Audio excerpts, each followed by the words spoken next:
Welcome to the Capitalist Corner. We are live here, and as you can see, Mark Pellegrino looks significantly different because he's not actually Mark Pellegrino, of course. We have with us Jim Valliant today. But before we get to Jim, remember to hit the like button and remember to share this from YouTube, share it to Facebook, share it to X, share it with your friends, with your pals, your mom, whatever. Just share it. It needs to be shared. Also, remember to go to AmericanCapitalistParty.org. And don't forget to check out my podcast, The Rational Egoist, which most likely it'll be out tomorrow. Big interview with Jim Valliant. I'm not telling you anything else. All I'm saying is it's going to be huge and you need to tune in. Now, somebody here says Mark got younger. You know, there's a great thing because three of my closest friends are Andy Bernstein, Jim Valliant, and Mark Pellegrino. And the great thing about that is, while I'm going to be 49 next month, next to these guys, I'm the young buck. So it really works out well for me. Believe it or not, Mark and I are about the same age. Oh, that's a shot at Andy. So basically you're saying Andy and Andy's the old man of the crew. Andy is wiser and more seasoned than I am. That's the way I'll put it. But he is young at heart, like no one else. So, oh my goodness, is he? He is a blast. It's amazing to me because objectivists have this reputation amongst a lot of people of being these stuffed shirts and very stuffy and rigid. And you and Andy and Mark are like a hoot. I don't know. I don't know how else to say an actor, I don't have those dreamy blue eyes, so I hate to disappoint the female contingent out there, especially. You're going to have to put up with this mug. But there's this show, Jim, and then we'll get to the serious stuff. There's this show called Love Island that a lot of the guys in prison watch, and what it is they start off with some very good-looking people, young people, guys, and men and women, and then more people come. And you don't know ahead of time, is it going to be men or women showing up? And so everybody goes and they're all waiting and the people come. And, they're always these, just beautiful people, beautifully built and everything. So I told two of my friends, we were talking about the show, and I said, yeah, imagine the look of disappointment on the women's faces if the three of us show up. On an island. This is what you got. Yeah, I'll go there. Yeah, let's take a philosophy quiz, pal. That's what I tell the guys there. All right. So the first thing we're going to get to today, Jim, is this awesome article that I sent to Mark yesterday by C. Bradley Thompson. It's all about the American founding, and we're going to discuss that first. Then everything else that we discuss, we're going to discuss it with that as the background. So without further ado, Jim, you just go ahead. Wow. Brad Thompson is a brilliant historian of ideas. I have followed his work for many years. Professor Thompson, I should call him. He is the series of articles he's written on the founding era and the founding mind and the cultural background to the development of the United States is just awesome. There are a lot of good books about the Enlightenment in America, the intellectual background for the American Revolution and so forth. Bernard Bailyn comes to mind. But Professor Thompson's work, when it is published in book form, and I sure hope this article is part of that, because he's written several related articles in recent years, I hope it will eclipse all of them. It really will. Here he's discussing selfishness. Believe it or not, ladies and gentlemen, egoism, because egoism was gaining traction. Egoism being associated with virtue. Egoism being associated with success in the world for everybody, a respect for rights, not the kind of caricature of selfishness that most people have in mind when they think about it, but virtue and the respect for individual rights sort of rests on an understanding of one's long-term self-interest. And so what makes this article so revolutionary is that he's touching a subject that most intellectual historians haven't touched with a 10-foot pole, namely, what does it mean when the Declaration says that each of us has the equal right to pursue our own happiness? Wow. And when you look underneath the hood, and when you look at the Enlightenment ideas that had developed up to that point, or say Reverend Witherspoon, other intellectuals at the time of the founding, they had integrated a concept of what can only be described as egoism, not fully developed, not given the brilliant justification that Ayn Rand had. I mean, I'm not going to overstate the case here, nor does he. But yes, there was a nascent idea of egoism that underpinned the ideas behind the American Revolution, the Declaration, the Constitution, the way the founding fathers understood what America was doing. Selfishness can be, if you're looking at it in a long-term way, can be conducive to the success, your success, and the success of everyone around you. It doesn't mean that people are in inherent conflict. Quite the opposite. Egoism means you respect the rights of everyone else because you want your rights and freedom respected. And so there is no contradiction. As Professor Thompson says, they sort of squared the circle from the days of Plato and Christianity to the Enlightenment, saying that egoism is perfectly consistent, in fact, a necessary component and foundation for the concept of rights. And that's what'll lead to a prosperous society. Isn't it? Adam Smith was part of that. Isn't that funny? Adam Smith noted, when individuals are pursuing their own well-being and their own prosperity and only trading voluntarily, isn't it funny how the prosperity of the whole country gets better? Now, ultimately, that's not the moral justification. The moral justification is you've got a right to your own life, to live it as you choose. Everyone's got a different conception of what happiness is. You may want to be an artist. I may want to be a lawyer. We all have a different conception of what happiness is. We've all got to respect that as individuals. And when you, instead of looking at the collective or the tribe, and you look at human beings as individuals, that is the key to creating a healthy, prosperous society. Really is. Jim, in my view, the three greatest works on rights prior to Ayn Rand were John Locke's two treatises on government, Thomas Jefferson, the Declaration of Independence, and Frederick Bastiat's the Law. The problem is with Locke, he's writing from a religious context, and the idea is that rights come from God. Jefferson writes, that's no pun intended. Jefferson writes that rights are self-evident, that these things are self-evident truths, and that they come from God. And Frederick Bastiat talks about how they come from God. But none of them, even with the backdrop of God, they don't make the transition from the Christian ethics to the idea of right. But right is a moral concept, and they just kind of inject it in. But nevertheless, see, now I would say nascent, you say nascent, and I'm not really sure, but we'll go with nascent because you're probably right. You actually have a formal education. So the nascent ideas were there, but as Ayn Rand pointed out, there were numerous contradictions built in. But what C. Bradley Thompson does in this article is he says, what else could the pursuit of one's own happiness be if not a blooming, growing form of egoism? And they do go a step differently than Plato and the mystics of the past. Christians and Plato, when they talked about their collectivism, they kind of did have a rank mystic argument. By the time of the Enlightenment, Jefferson is associating this with the scientific revolution that had occurred in the previous 200 years. They're saying they're not talking about just any old God. They're talking about God. They're talking about nature's God. It is human nature. Yeah. The strongest impulse, the strongest motivator people can have is their own well-being. And that is certainly true.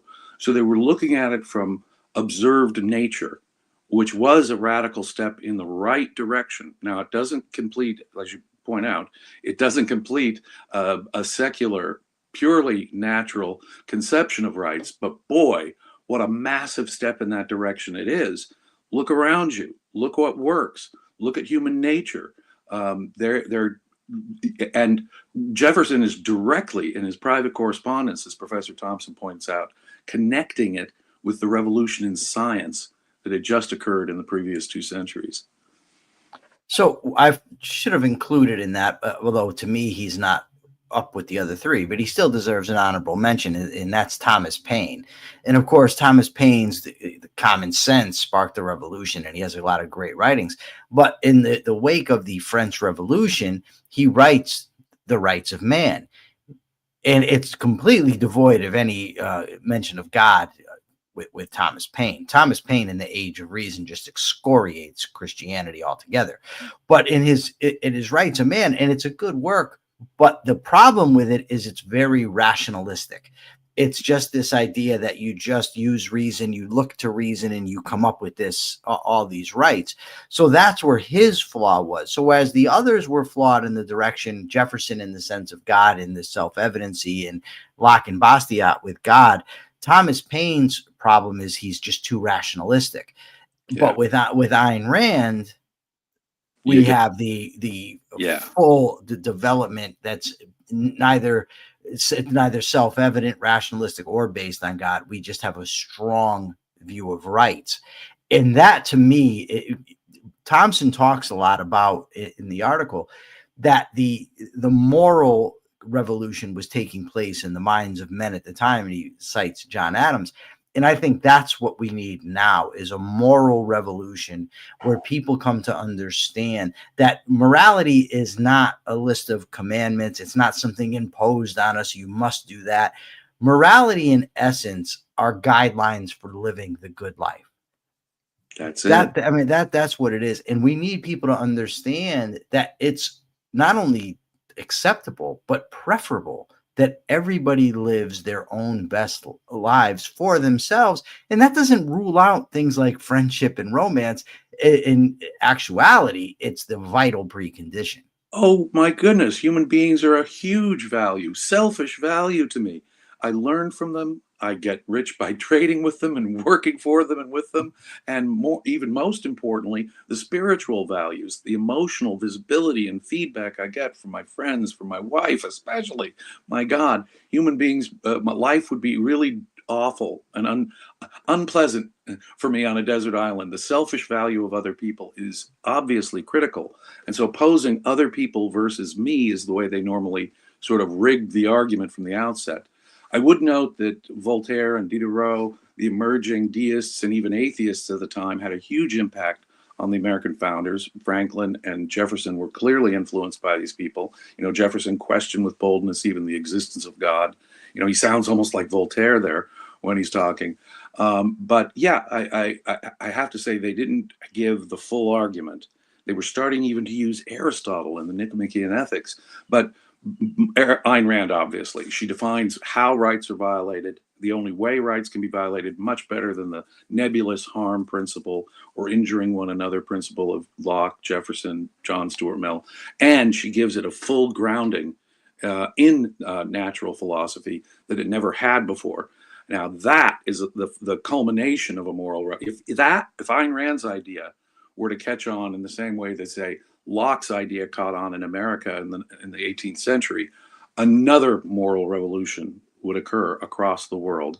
The initiation of force is always wrong, ladies and gentlemen, always. The morally legitimate use of physical force is only in response to, in self-defense or defense of others, from its aggressive use. And if that idea were truly to take hold in a significant portion of our population, man, we wouldn't have to worry about like this new socialist candidate for mayor of New York. Both sides would be, yeah. Wow, I got to tell you, usually I'm the guy that has to come with the segue, but you just came with the perfect segue because that's the next story. That is wonderful, and we have people in the audience that are talking about how wonderful your voice is, very soothing. Well, I got to tell you, I'm not even an actor. Listen, no, he's not. But if you find Jim's voice soothing, that's great because you have plenty of time to hear him talk. Just go anywhere where Jim has appeared, and you will have the opportunity of a lifetime. I promise. Because that's one thing nobody ever accused Jim Valliant of, is running out of things to say.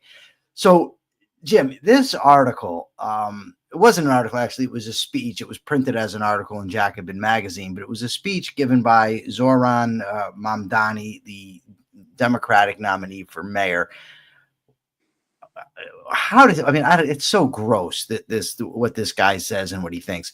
But I want you to just discuss this article and how much it's the fact that somebody like this is on the point of getting elected mayor of the biggest city in the country that was founded on the ideals that we just discussed, the right to life, liberty, the pursuit of happiness, the acquisition and use of property, and now this.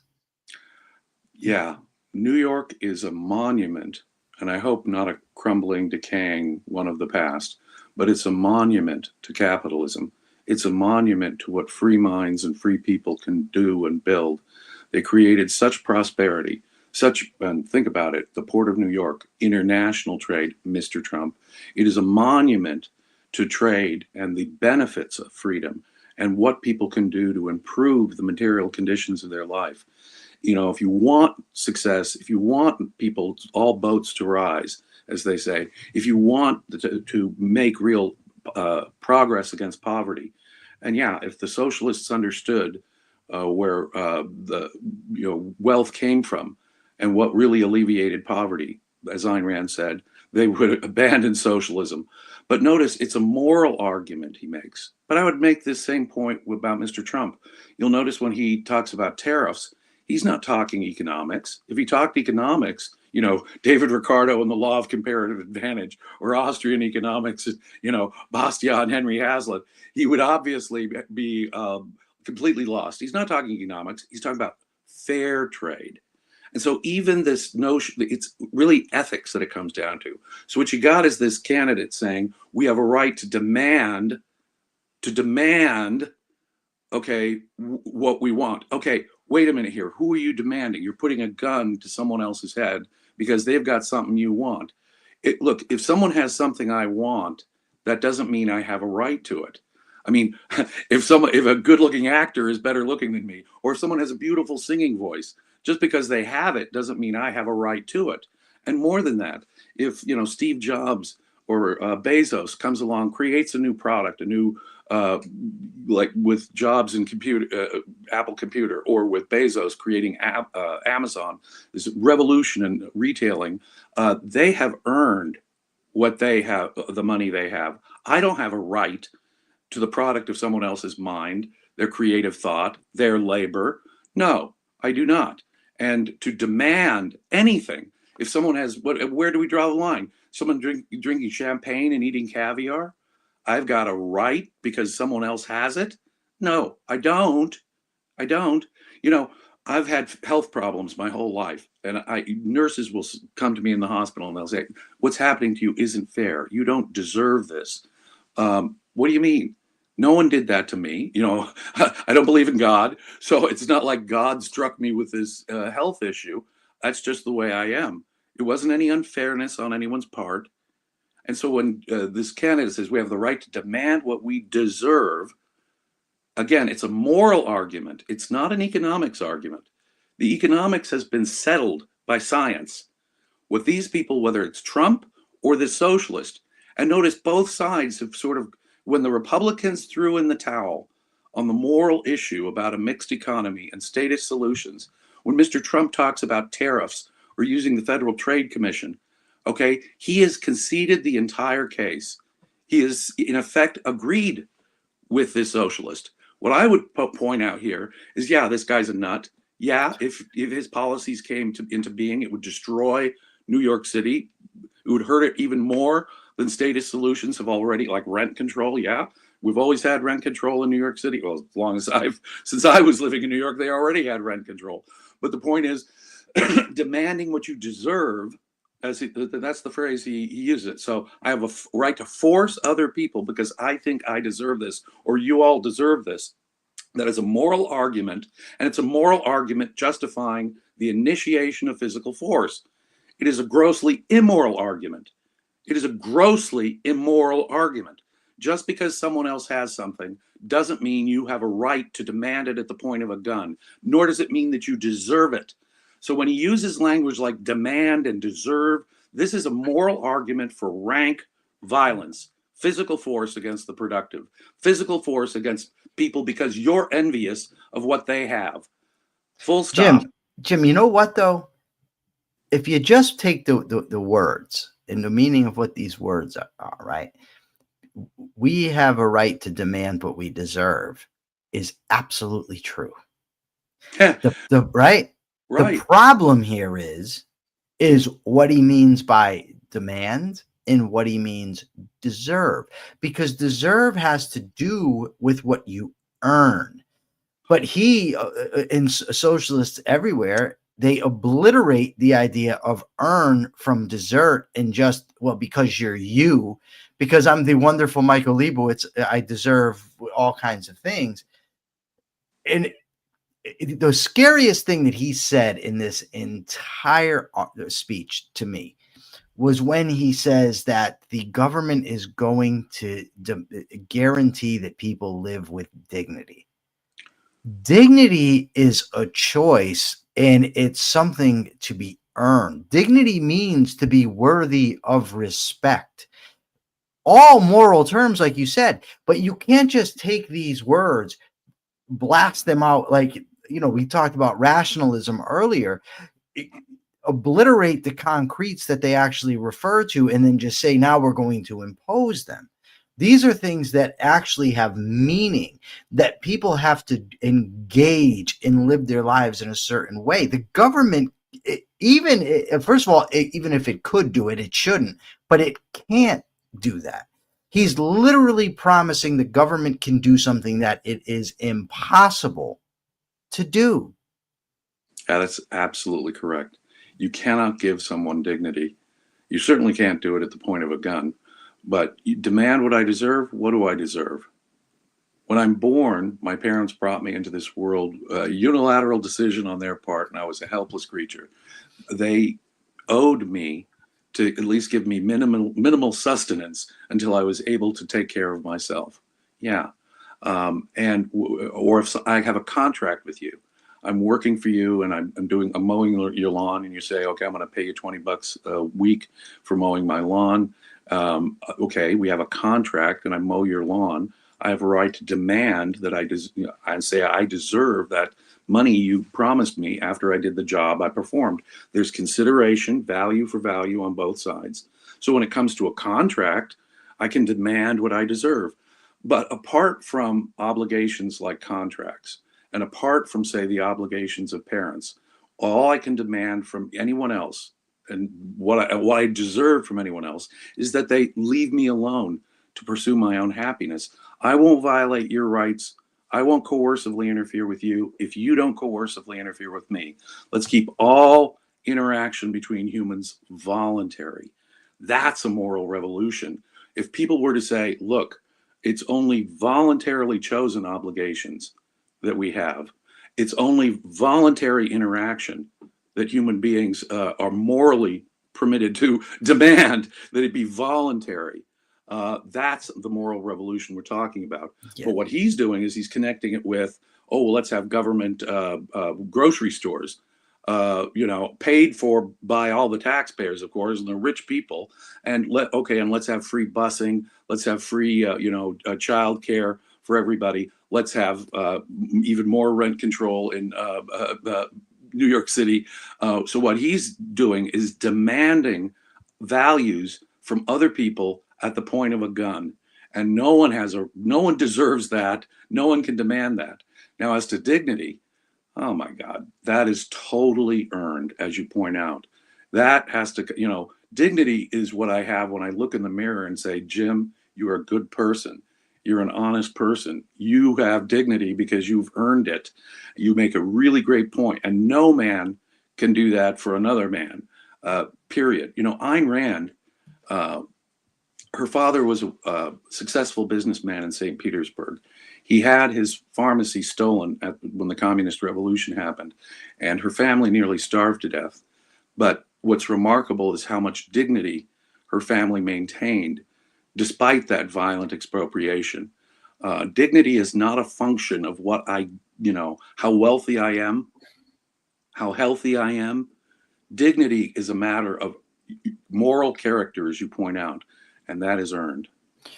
Jim, Nicole Hingle, I've put her comment here up on the screen. Nicole is wonderful. She's a very loyal watcher of the show, bright young lady. But I can't help when I look at this statement that she has to immediately see what's wrong with this statement.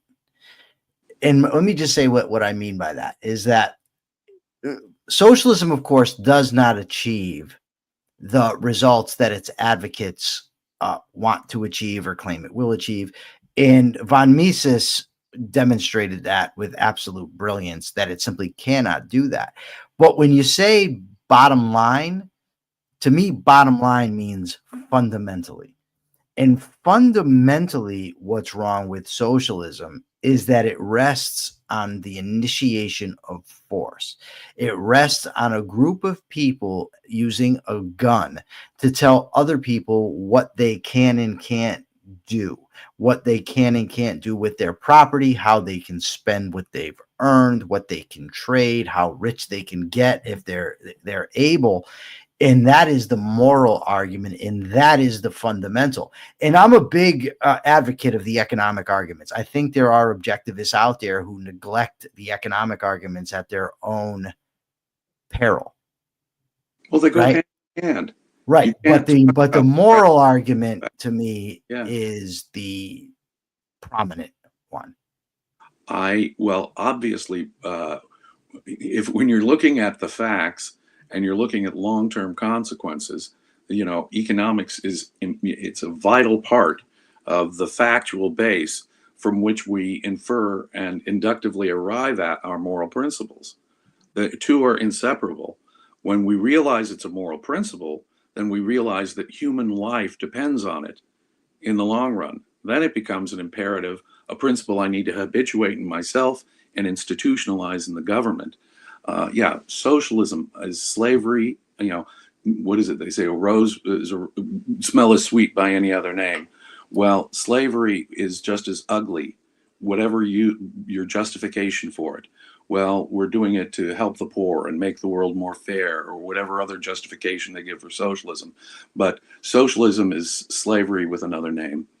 What we need to do is ban slavery in every form, and to every degree. Slavery is immoral. Socialism is immoral for precisely the same reason. So speaking of socialism, there's also this great article in Reason Magazine by Christian Britschke. I think I'm pronouncing that right. I hope so. But the article is titled, "On Housing, All New York Politicians Are Socialists." And the author gives the example of that Cuomo, Eric Adams, and the socialists, the avowed socialists, outright socialists, are all in favor of rent freezes, right? Under Cuomo during the COVID, they did the suspension of evictions. So just go. When I lived in New York City 40 years ago, and more than 40 years ago, in the early 1980s, I lived in New York City. It was all back when you were in your 50s. Yes, exactly. I was a little younger than that. I moved to New York when I was 18 years old, but I lived there for several years. And when I moved to Greenwich Village, first I lived in a real dump of a place in Brooklyn, in a not a very good neighborhood. Hold on, Jim. I've got to give the funniest joke. You and I recently did an episode on humor, and Greg Lewis just came out with the zinger of all history, the funniest objectivist telling a joke I think I might have ever heard. Lee says, "Fuck socialism."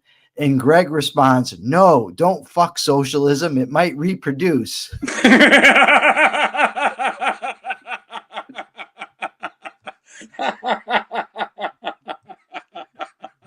Now that is funny. Greg, you got to post that. Put that on Facebook. Put it wherever you post stuff, Greg. Exactly. You got to put that out there. Put that out there. Okay. So I was living in a bad neighborhood in Brooklyn, Bed-Stuy. And I was only beat up once, but I was being foolish walking alone at night, at 1 or 2 in the morning. So I guess I was kind of asking for it. But the point is that I wanted to move to Greenwich Village, which was closer to NYU, where I was going to school. And the only way I could do so was to get a sublet on a rent-controlled place. Now, you think, oh boy, he can afford to live in Manhattan. And geez, yeah, for me, it was way more convenient to live in Manhattan. But the quality of the place was just awful. I mean, I was constantly battling the rats and the cockroaches, having to put up with all kinds of stuff. Because guess what, folks? The price tag ain't the price tag. The price tag is what you're getting for the money. The price tag is what the availability. I had to have a friend tell me that this thing was coming up, this rent-controlled sublet on West 4th Street in the Village. Woo! Now I'm part of the privileged few.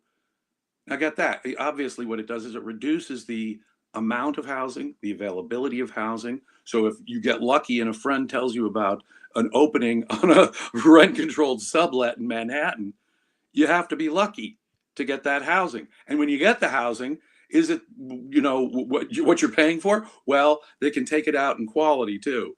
The plumbing will be crap. You're going to be fighting cockroaches the whole time. Yeah. So you can set the price at whatever nominal price y'all want, but it's going to come out in terms of availability. It's going to come out in terms of quality. It's going to come out in all kinds of other ways. So socialism is magical thinking. It's as if they're not going to have the impact on reducing housing, reducing the availability of housing as such, and the quality of it can be really awful. So, but this is true what the article is saying. All New York politicians are, in effect, for decades now, 45 years ago when I moved to New York City, they were all in favor of rent control. Are you kidding? They thought they were doing people a favor with it. Well, if you had an established place and your landlord can't raise his rent, okay, you're getting a benefit, but you're taking it out on everybody else. Like I say, in terms of availability of housing in the first place, you have to find a friend who finds this sublet on a rent-controlled place, and whoo, I was so lucky because I knew the certain person. Really, it comes down to luck like that in New York City, and everyone who's lived in New York City knows what I'm talking about. And it'll come out in terms of quality. But like I say, it's never it's never the economic arguments which speak for themselves, or the reality which speaks for itself. It's the moral argument. Well, it's just not fair. But well, like I say, look at Trump.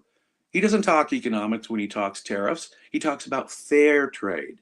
So what we need to do is we need to destroy the moral argument that underlies both the right's leftward lurch towards statism and socialism, and the left's now further left. And frankly, it's Mr. Trump throwing in the towel on capitalism and free market thought that has only encouraged the left to shift further to socialist left.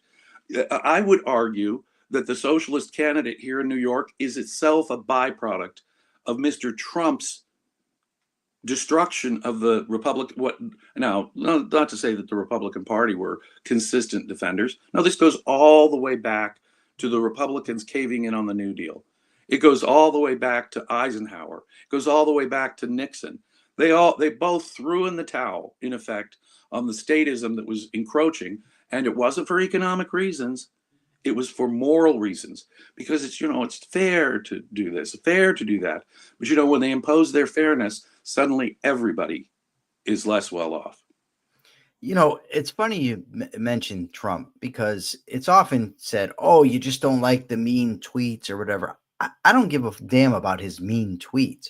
What I care about are his views of government acting at his whim for things like eminent domain that he's a big supporter of, or tariffs, or subsidizing whatever business he likes, the deficits, the lockdowns that he supported.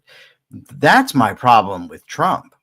My problem, I don't like the fact that he's a liar and a jerk and all that, but I'll take lying jerk if he's actually a capitalist. I don't find him to be a pleasant guy myself. He's a bully and a braggart. I'm stealing that from Leonard Peikoff. He's a bully and a braggart, and no hero from Atlas Shrugged or something. But I would put up with his language. I would put up with his attitude. But you're right, and you focused on the really important parts. When the COVID lockdowns happened, the federal government made those state lockdowns possible by subsidizing the lockdowns. And he was the guy behind Fauci who was insisting on it. And the other thing you point out, what an issue, the Kelo decision, an eminent domain, what an evil Supreme Court decision that was. This is taking of private property for not public use, which is what the Fifth Amendment permits, but for private use. And he thinks that's just ducky. He thinks that's wonderful. He doesn't know property rights from, any, okay, I won't use his kind of language, but the point is he is an enemy of property rights. He is an enemy of the Constitution. He is an enemy of individual freedom. And if you couldn't see that a while back, then you don't know who Trump is.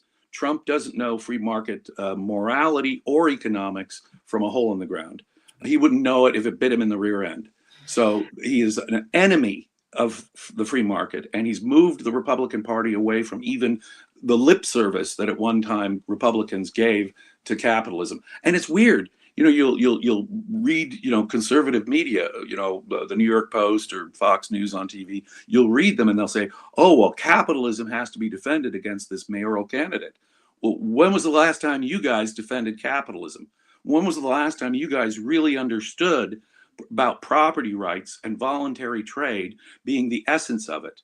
No, you're going around morally justifying the seizure of private property. Someone's home, cherished home that they've lived in for decades, gets stolen at the point of a gun so that some other private developer could develop it the way they want it and it follows some state policy. No, that is downright evil. And that's why we need to focus on it, zero in on the evil. Mark mentioned the other day, they still haven't developed it. It's still, my God, what they're doing is simply exercising their tyrannical right to seize your beloved home anytime they want to. That's just evil. Okay, so a couple of things here. First of all, Ayn Rand fan club says, so the left wouldn't be moving towards socialism if Trump hadn't been elected.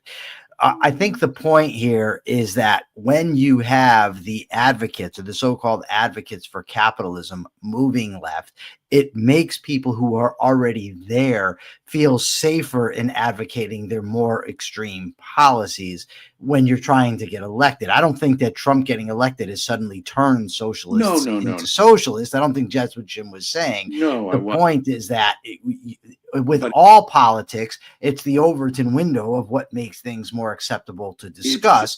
And if you have the so-called defender of small government and capitalism advocating for the taking of private property, advocating for tariffs, he doesn't actually advocate, he just gets the debt going higher and higher. So when you have that, yes, it does make the other side feel more comfortable advocating for things. Jim, there's a question for you in the chat. It's from a while back. Somebody, I guess, asked Yaron Brook yesterday what was Leonard Peikoff's view on the Iran bombing, the Israel bombing Iran and the United States bombing Iran. And the person wanted to know if you know Leonard's view on the subject. Yes. Well, when I spoke to him about the bombing when it happened, and he was thrilled that something was happening, and I haven't spoken to him since about this, but I have, if what he's been telling me is true, I think he would be very upset that Trump, in effect, betrayed his word. He said he would go further with it and, do something even more.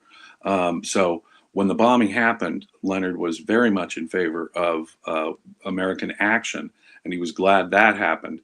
I haven't spoken to him since about what happened, but I suspect he would not be happy about Trump's peace with Iran, the ceasefire crap, even recognizing a dictatorship.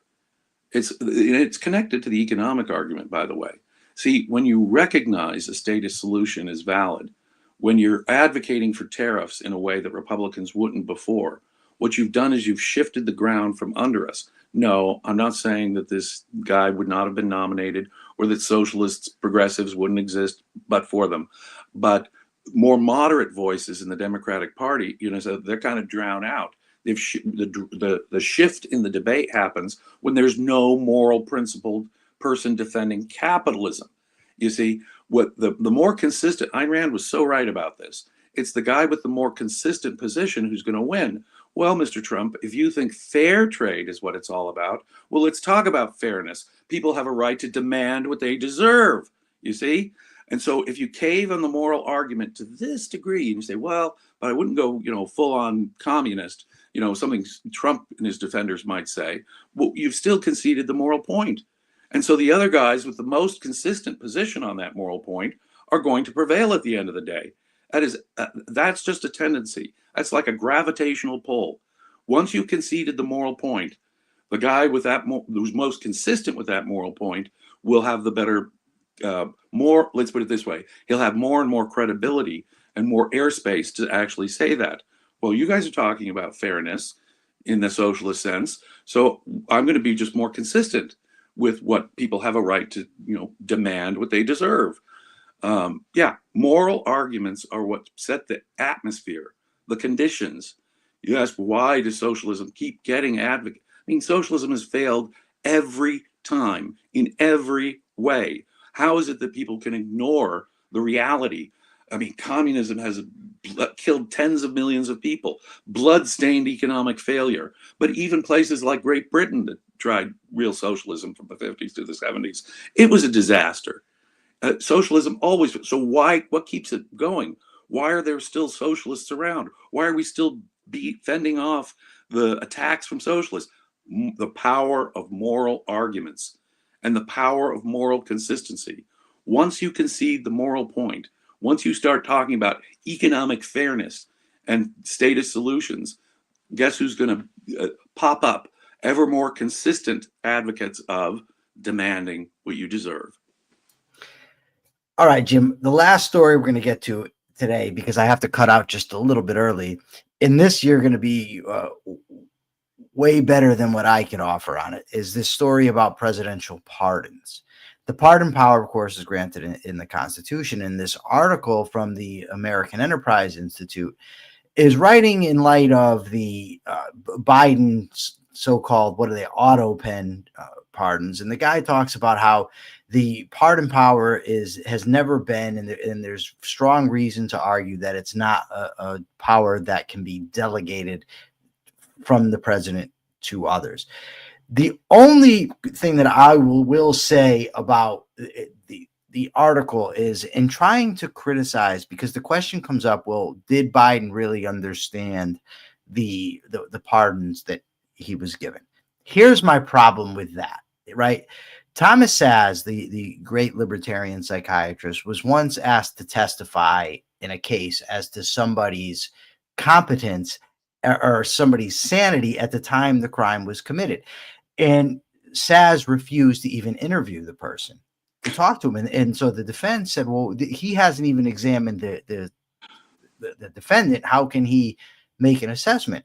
And Saz said, how could my assessment of your client today possibly tell me what was going through his mind 6 months ago at the time of the offense? And to me, it's a similar thing with Biden. How can we ever know? I mean, we all have our suspicions, right? But how could you ever prove that he misused or he didn't even use, somebody else used a constitutional power, unless there's explicit evidence? If you come out with a recording where he clearly doesn't know what he's doing and somebody else says, hey, let's have AutoPen do it. But I doubt that's going to happen. Okay, so that's my take on the thing, Jim. What is your take as a lawyer? Well, AutoPen has nothing to do with it. The fact that we don't use feather quill pens like they did in the founding era. I can use a computer. More than that, what if my hands are injured? What if my hands are so arthritic I can't even type out on a computer keyboard? It's not a question of how the president signed something. It's a question of whether he knew it. And like Dr. Zoz says, how can we read someone's mind? So if something is a public story at the time and it was all over the news, and Biden is still conscious, we have to presume that he knew and approved of what happened. And that's what really matters here. So I don't think you can invalidate something by the way that some people are trying to invalidate what Biden did. It's just an impossible mind reading game. I think you're absolutely correct. I think more important, say, on the pardon issue, is whether a president can preemptively pardon someone who hasn't even been charged. Now, that's a legal question, a real constitutional and legal question that remains open. And the only way we're going to find the answer to that is if a future government charges someone who's been preemptively pardoned, and we take that case to the Supreme Court. Does that preemptive pardon count because he wasn't even charged yet? Now, that's far more interesting to me, frankly, as a constitutional or legal issue. I think we should amend the Constitution to forbid presidents from pardoning after the date of the presidential election, which puts, someone else in power.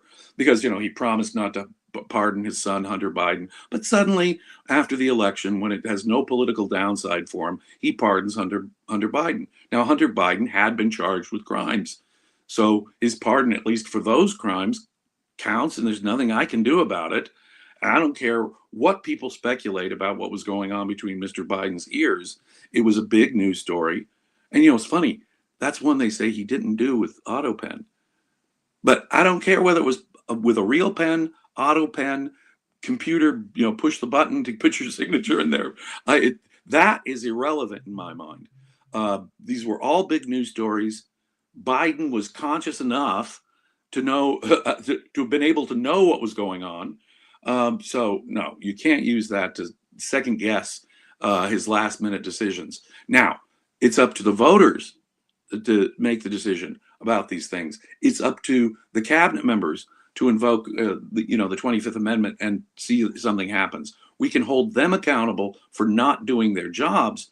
Congress should be more on it with impeachment. Congress should be more on it with investigations when it comes to that kind of stuff. Absolutely. But to question what Biden was doing simply because, the guy was mentally losing it, there's no question about it. And it ain't a question of auto pen, like I say. But all that stuff was well known, well publicized in the media. Biden had no, hey, wait a minute here. Someone in the White House signed something without my approval. That would impress me. But Biden hasn't said such a thing. I'm not a fan of the pardon power. Now, I know there's arguments for it, that the president should have the power, but I don't like it. From an individual rights perspective, what do you think about giving that type of power? Because he can pardon anybody that's, accused of a federal offense. He can pardon. Now, the interesting thing is at the time of the adopting the Constitution, and he can't pardon in cases of treason. Right. Or impeachment. I don't think he That's can right. He can't do anything about impeachment or treason. Right. But at the time then of the adoption of the Constitution, there weren't many federal laws. I mean, what did we have? Piracy and counterfeiting, stuff like that. Yeah. Yeah. Other than things. Yeah. So, but now you're talking about he has the power, should he choose, to pardon people engaging in international slave trade, or the sex slave trade and things of that nature, moving people, human beings across state lines to be abused. I just can't imagine that the founding fathers would have ever sanctioned such a thing. And I'm just curious, what can we do? I mean, should he be stripped of it altogether, or is it just a matter of making some adjustments to the power? I think we should adjust things, because I think that justice the reason why I defend the idea of pardon and clemency is that justice should be the only kind of justice is individual justice, individualized justice. We also have, not only can he pardon horrific things like human trafficking, he can also pardon, because we have awful laws, drug laws, insider trading laws, but more broadly. So since we have a bunch of evil laws, I would absolutely say that one of the things I'll say Trump did well was to let nonviolent drug offenders out of prison in his first term. I very much think that is a good use of the pardon power. But my most fundamental point here is that I do believe reform and rehabilitation is possible. If a person demonstrates change, if there really is a change in circumstances about that individual, I think on an individual basis, the executive should be able to say, hey, wait a minute, somebody has reformed, somebody has really demonstrated their reform over time, even if it is in a federal prison someplace.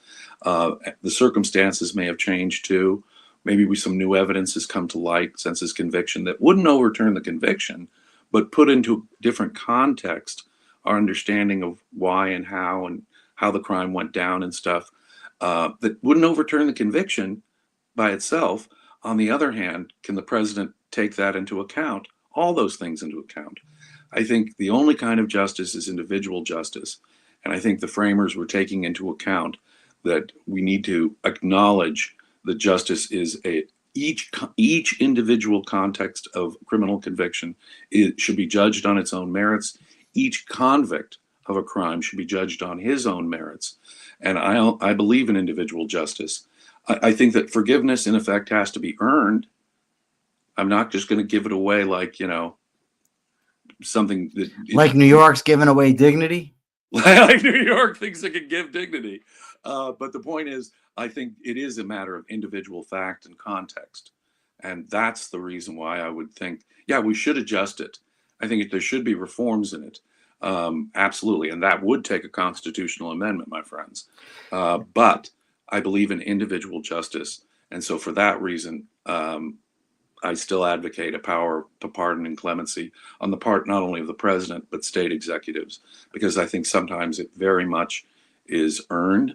And in some cases, the laws are so awful, like drug laws, let's say.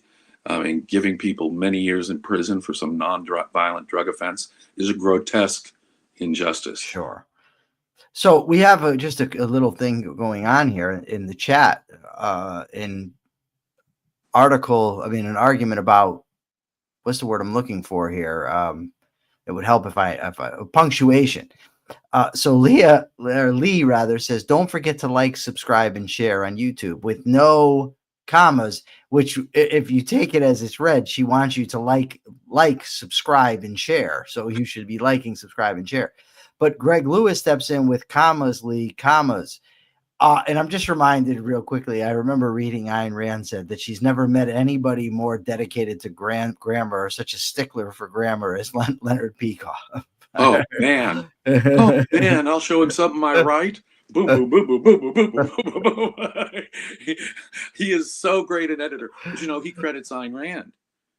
He says, you've never been edited. Leonard will say to me, you've never been edited till you've been edited by Ayn Rand. She could take 10 pages, turn it into one page, saying everything he said, only more powerfully and eloquently. And he said, you've never really been edited till you've had Ayn Rand scratch out an entire page of text with only one margin note, BS. He says, that will get you on your toes about editing and grammar. But he is if it weren't for really good writers, and Leonard chief among them, I wouldn't be decent, even a decent writer. I've learned so much from him, and he is, to this day, he's the most awesome editor I've ever seen in action. Yeah. All right. Well, you know what the tradition is here, Jim. When you're here, you give the capitalist thought of the day. Are you going to be here tomorrow? You haven't given me an answer yet. No, I don't think I can be here tomorrow. All right. So bring your questions tomorrow. That's okay. Now you got to give an extra special capitalist thought of the day. Capitalism is a moral question.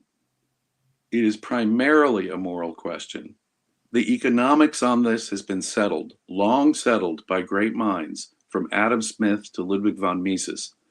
It's not a question of the science, ladies and gentlemen. It's a question of the morality.